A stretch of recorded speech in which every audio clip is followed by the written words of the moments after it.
Joe, I do so much editing all day long that every night I sort of clear stuff around midnight or 1 or whatever. And I just got up at this morning and 9 a.m. logged on, and I deleted the questions that I set, mate. So we're going to have to wing it, all right? It's just like you on stage. We're doing it live. So I apologize in advance if it's missing a few, deep and meaningfuls. But anyhow, let's go on through. Let's start with some starting stuff, because there's always new fans and people that are trying to discover. Have you always wanted to be a musician? Is that something that started early and worked its way through? Yeah, I would say that's an accurate assessment. I feel like when I was younger, I had that dream of, being a rock star. But then I remember also wanting to be a scientist, but that didn't work out because I got terrible grades. Boom, boom. It was either those two, or I wanted to be a professional freestyle motocross rider. And yeah. And you found the songwriting came easy, or was it something that was like a developed sort of process that took a while to sort of? When I was younger, I thought it came easily until I got older and I listened to my recordings from when I was 12 and 13. And I can assure you, those are rough. So, I've definitely worked on. And Vermont, that's northwest, yeah? Northeast, yeah. Northeast. Okay, yeah. Sleepy Hollow or thriving metropolis? Extremely Sleepy Hollow, yeah. So is that where you started your music career, or did you actually move like people do to Nashville or something rather to sort of get it cracking?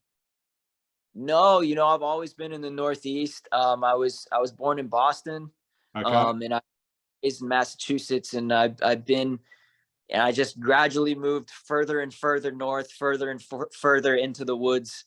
And here I am in a town of less than 2,000 people. It's probably one of those things that sort of grounds you and helps you write better music, because you stay within yourself rather than get caught in all the external stuff that's always, both are good, I suppose. But, in your case, looking at your history, it looks like it probably served its purpose. No, definitely. Yeah.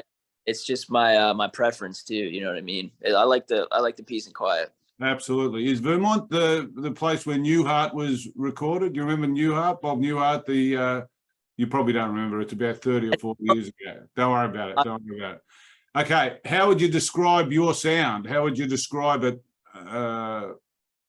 Like if someone asked you, what do you, I saw the genre bending in the description or whatever. So how would you describe your sound? Yeah, I mean, each record sort of sounds different. It's this upcoming record that I just finished is a lot heavier, leans more on the post-hardcore, new metal side. But I'd say as an umbrella, it's safe to just say experimental, because I can never say one genre. So. And it looks like you've developed some pretty strong popularity. Why do you think your fans resonate with your music? What is it? Is it performance? Or is it a mixture of, they love what they see and then they listen, or they've listened and then come to love what they see? Yeah, that's a good question. I just think I'm just honest in my music. I'm vulnerable, and I'm just speaking my truth, really. I'm just presenting myself as just a guy who plays guitar and makes music, and I'm going through life trying to navigate just like anyone else. So I think people can relate to that. So how do you deal with, just jumping off a little bit, how do you deal with all the collaborations? Like you've had some pretty serious collaborations, and how do you sort of keep your feet on the ground as you keep on being introduced to these, wow sort of situations? Because, most artists, 60,000 songs a day on Spotify, they're all sort of at the bottom end trying to eke out, $10 a ticket sort of thing. And you're up there going crazy. Yeah, no, I just try not to get a big head or anything. I just remember where I was when I started, just started playing guitar and going to lessons when I was 12, and started recording myself at the same age, 12 years old. And I just try not to overcomplicate it. I just I love making music, and I've been fortunate enough to make it a career and have it be my actual job. And that's like, what more can you The collaborations, man, I mean, that's just been a dream, and I've worked really hard to just get to a point where I can write with some of my idols. Which one? Is there anyone that sticks out that goes, oh, you know? Yeah. I mean, I would say when I was first going to Travis Barker's house. Trav, yeah, Yeah, that was a very surreal moment for me. And just knowing that I could get to that point. And now on the new record coming out, artists like Pete Wentz and just, Buddy from Census Fail and some other features that are on the album that I haven't announced yet that I'm just really excited about. So yeah, there's been a lot of pinch me moments for sure. Well, I'm sure the fans can't wait. And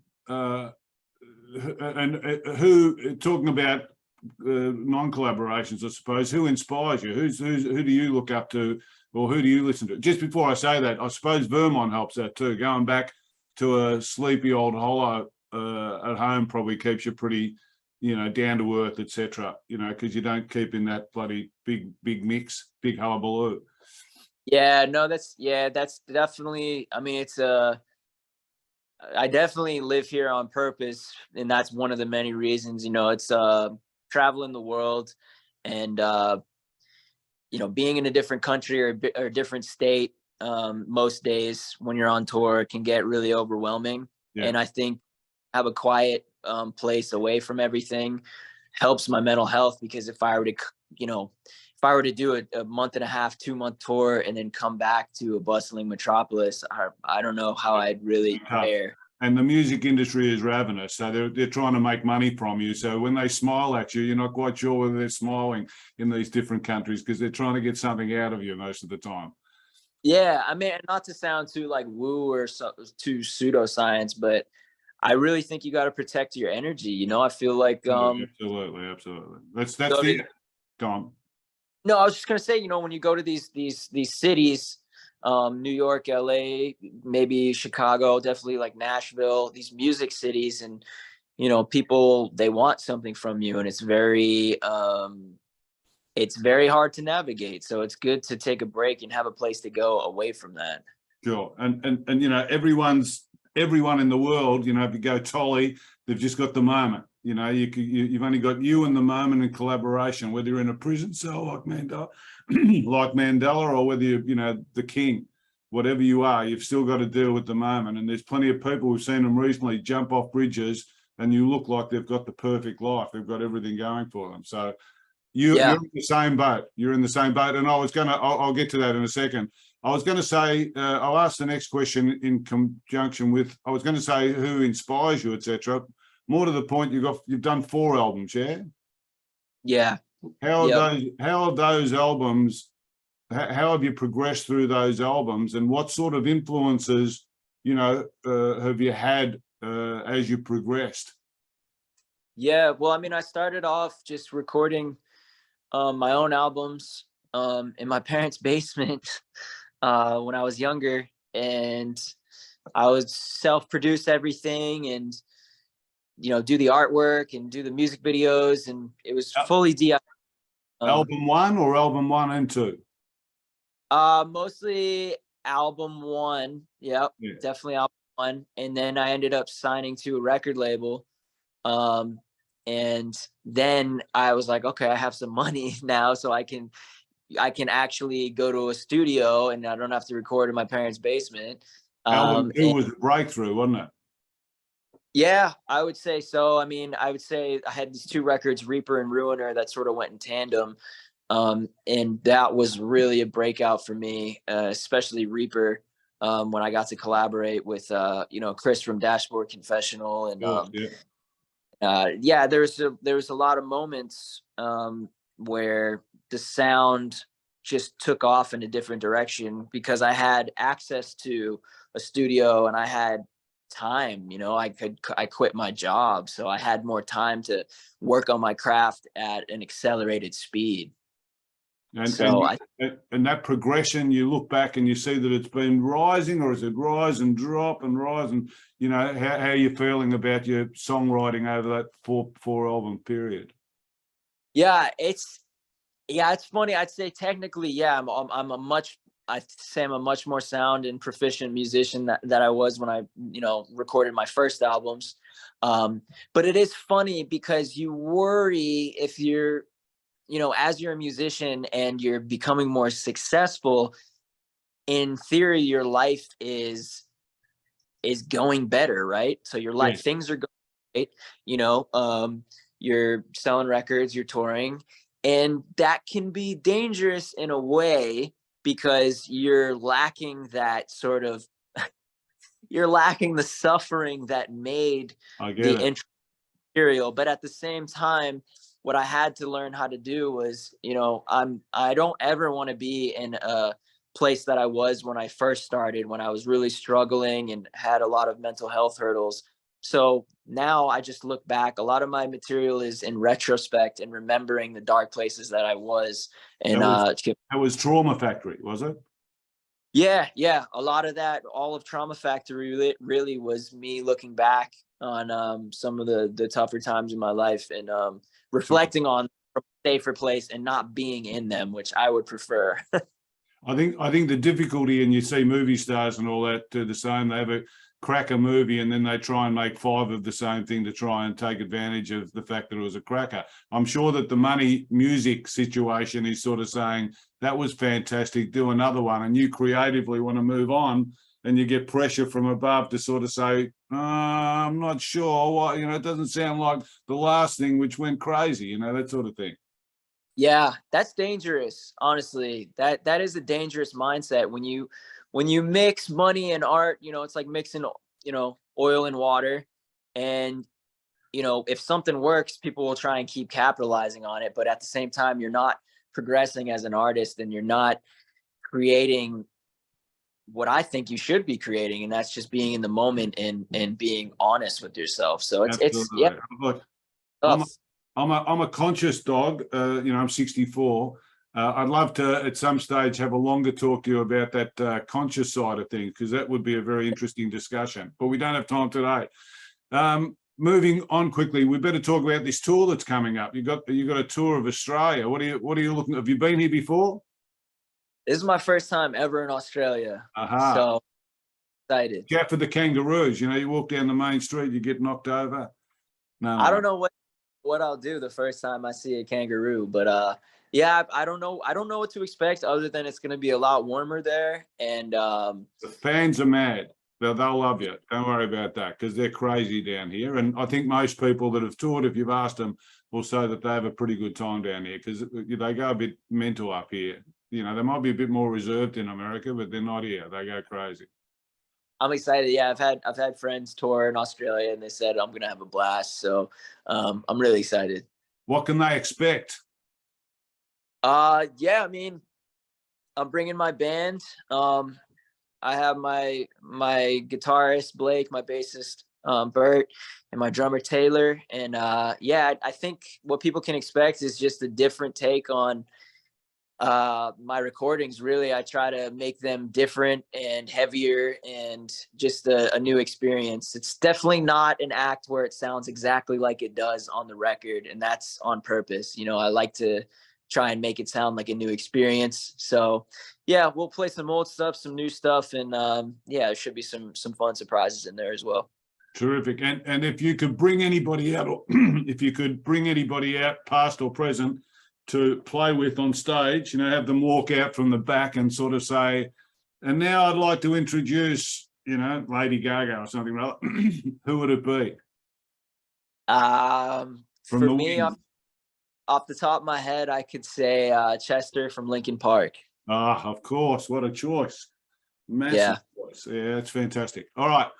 Long-term aspirations, because obviously, you've been going since 15, 8 years. It's not a long time when you talk about, the Rolling Stones. What else do you want to knock over? What else do you have? What hurdles do you want to jump? Yeah, I mean, I just want to keep progressing as an artist. I want my next song to be better than my last, and I want to just continue that trajectory. And whatever happens, happens. I am fortunate to have made it to this point, and I just want to share my music with more and more people. And that's really it. a lot of entertainment crosses over these days. You got any interest in moving into, you know, the TV movie sort of genre if you keep on, you know, exploding? Yeah, I mean, I graduated from film school, and that was what I was a filmmaker for a while. And I worked at an ad agency for a long time, so I will always have a love for cinema. So who knows? Maybe couple years we keep the trajectory up. Who knows? Maybe I could work Tom Hanks with. Yeah, exactly. Okay, we've got a couple to finish off, just a few more. What piece of advice would you give to an artist starting out, given, you know, your journey? Yeah, I would say just you need to create authentically, and the audience should be the last person you consider when you're making a song. So if you're thinking of the audience and what someone else thinks about your song, you're not going to be creating an authentic piece. Yeah. So I think that's a trap that I fell into a lot when I was younger, was what are people going to think about this if it doesn't sound like the last song and this is different than that. You got to get out of that mindset, because that's when true growth happens. Best thing about performing to a live audience?